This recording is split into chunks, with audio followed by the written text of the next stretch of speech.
Welcome to the kingdom. All right. So, Minister Kim, what exactly is your field of specialty? My field of specialty is actually couples and some family marriage issues, different things like that. But I do see individuals as well. Mm-hmm. Yeah, it's couples is kind of like my main thing Okay. that I touch with every day. Okay. Okay. And how long have you been a therapist now? I've been a therapist now for 5 years. It's Okay. been about 5 years. About 5 years? Okay. All Yes. right. Are you in it for the long term? I think I am. I think I am.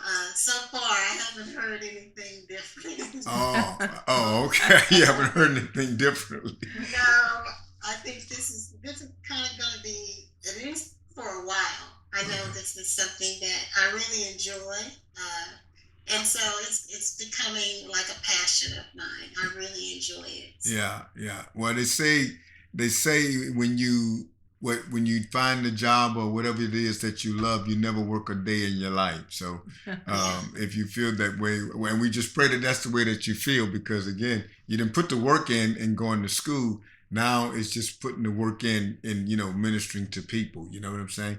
Now, yeah. um, do you do in person online? I mean, when it comes to that thing, because since the pandemic, so many things have changed on in person versus online. And how exactly are you doing that?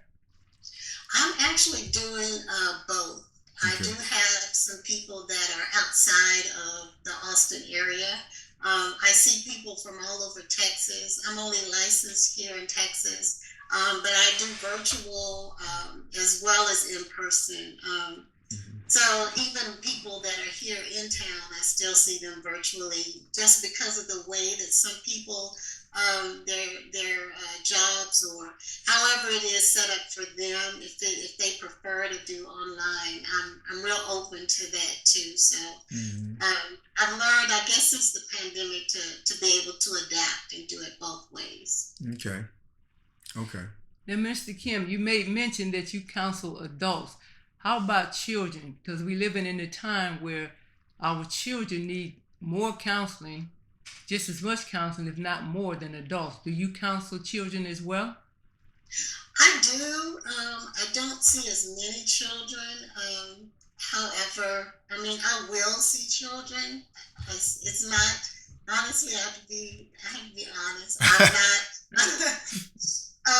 I'm not a fan of really seeing children. That's just me, and Okay. it's not so much of the children themselves, but there's a whole lot that goes on between the parents and the therapist, and then just having that the whole issue of maybe confidentiality. And in order for me to work with a child, I need to really be able to have that, that dynamic to where they can trust me as much as I'm able to help them. So sometimes there's a lot of interference with parents and the therapist when it comes to their child, Mm. uh, and so that can be a little bit of a headache Mm. sometimes when you're trying to protect your client, even though they may be underage. So Oh, okay, okay. Now, it's amazing, and I'm glad that co-pastor asked that question, because with all that's going on in schools and kids, and I mean, to hear kids are depressed, to hear kids are dealing with anxiety, like the recent shooting there in what was it, Memphis, or wherever it was. I Yeah. think it was with Memphis, and I mean, she was about 24, but still before her was another kid, and it just seemed like our kids mentally are going through things, and I don't know, I know we are older now, but it didn't seem like kids dealt a lot with that when we were growing up. I mean, has the times changed that much to where kids are dealing with anxiety and suicidal thoughts, etc., etc.? yeah, I think because kids now and even young adults, they have so much access that we didn't have growing up, like the internet and social media and all of that. It's like more things are instantaneous now, to where people get information from across the world instantly with their phone and on social media, as opposed to when we were younger. We didn't have social media, so we have to wait until it hit the news, and we might see it the next day or the next couple of days. Right. But, so we have that buffer of not being exposed to everything all at once, pretty much. Mm-hmm. And you minister to our kids at our church. And one of the things that I wanted to make sure of as pastors is that, we know what's going on with our kids.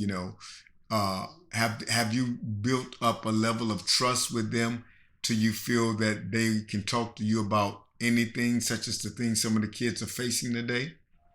Yeah, I do. I absolutely think that the kids, for me, I can say, I think that the way that we construct our class is that we give them an opportunity to share.